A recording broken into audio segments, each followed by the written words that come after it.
معرکہ حق میں بھارت کے خلاف کامیابی کا 1 سال مکمل ہو گیا۔ بریگیڈیئر ریٹائرڈ احمد سعید منہاس نے کہا ہے کہ معرکہ حق کے بعد پاکستان کو دنیا نے سراہا ہے۔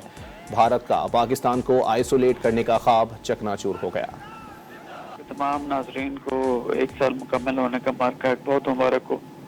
یہ ایسی ہے جیسے ایک قوم اس کو ایک نئی جدت ملے یا اس کے ری ویلیڈیشن، اس کا جو رومانس ہے قوم کا اپنی آرم فورسز کے ساتھ، پرائمریلی اس کی ری ویلیڈیشن ہے۔ اگر ماضی میں پلٹ کے دیکھیں اور 1 سال پہلے ایگزیکٹلی تقریباً اس کو 1:40-50 ہونے کو آئے ہیں، 1:25 پر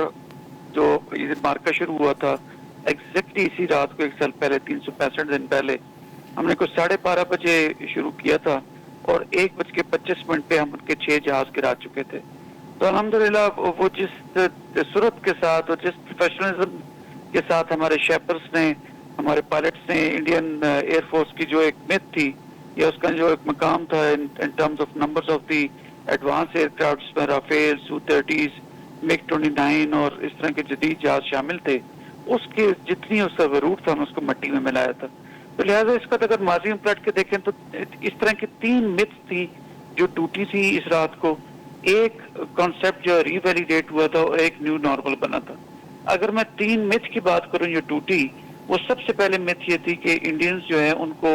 ایک ایسے لینس کے ذریعے دیکھا جاتا تھا کہ جس میں انڈینز کو net security provider South Asia کے اندر مانا جاتا تھا، کیونکہ بغض چائنا میں دنیا نے اسپیشلی امریکنس نے اور ویسٹرن جو یورپین یونین ہے انہوں نے جو ہے انڈیا کو بغض چائنا میں اتنا اسٹرانگ کر دیا تھا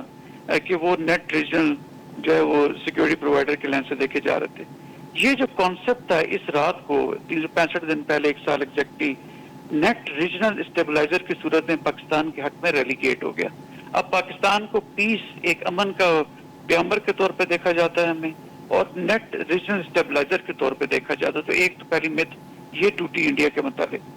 دوسری مت انڈیا نے یہ پھیلا رکھی تھی کہ ہم ایسٹ کی جانب سے حملہ جب کریں گے تو ویسٹ کی جانب سے افغانستان کی طرف سے دہشت گرد جو ہے وہ اپنی دہشت گردی کاروائیاں کریں گے اور پاکستان کو 2 فرنٹ وار سینیرو میں پھنسا دیں گے۔ تو الحمدللہ ہماری تمام انڈینز کی کوشش کے باوجود کہ یہاں سے انڈینز ایسٹ کی جانب سے ڈیولپ ہو رہے تھے اور ویسٹ کی جانب سے جو افغانستان کی سوائل یوز ہو رہی تھی، TTP کی جانب سے ہم نے 2 فرنٹ وار جو ایک سینیارو جو ہمیشہ تھریٹ پاکستان کو دی جاتی تھی اس کو ہم نے انڈین اوشن میں ڈبویا تھا۔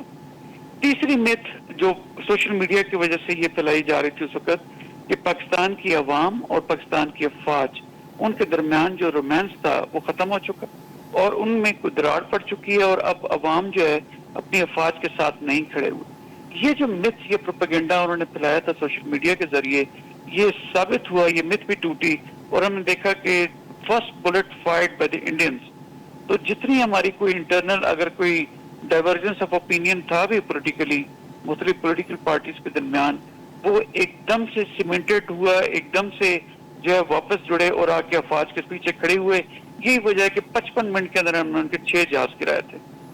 یہ 3 مت ٹوٹی۔ ایک جو ویلیڈیٹ ہوئی ایک کانسیپٹ، وہ جو کہا جاتا ہے نا کہ it's not the gun which fights, it basically the man behind the gun which fights. تو ہم نے اس کانسیپٹ کو ری ویلیڈیٹ کیا، اس کو کنفرم کیا اور ہم بتایا دنیا کو کہ چاہے آپ کے پاس رافیل ہوں لیکن اگر اس کے اندر کاکپٹ میں بیٹھے ہوئے لوگ بزدل ہوں تو پھر رافیل بھی کچھ نہیں کر سکتے۔ اسی طرح پاکستان کے GF-17 اور ہمارے جو J-10 میں ہمارے شیپر اور پائلٹ اور شاہین بیٹھے ہوئے تھے جو جذبہ شہادت سے سرشار تھے اور اپنی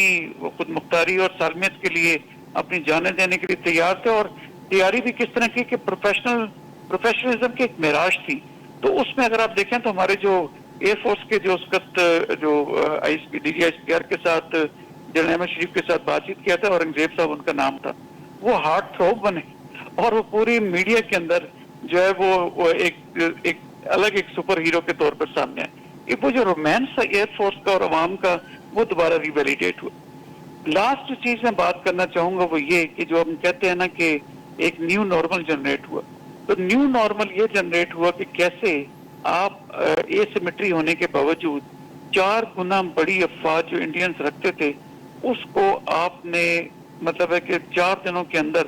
گھٹنے پہ آنے پہ مجبور کیا۔ اور ریزن کیا تھی؟ قوم کی وقار، آرم فورس کی پروفیشنلزم،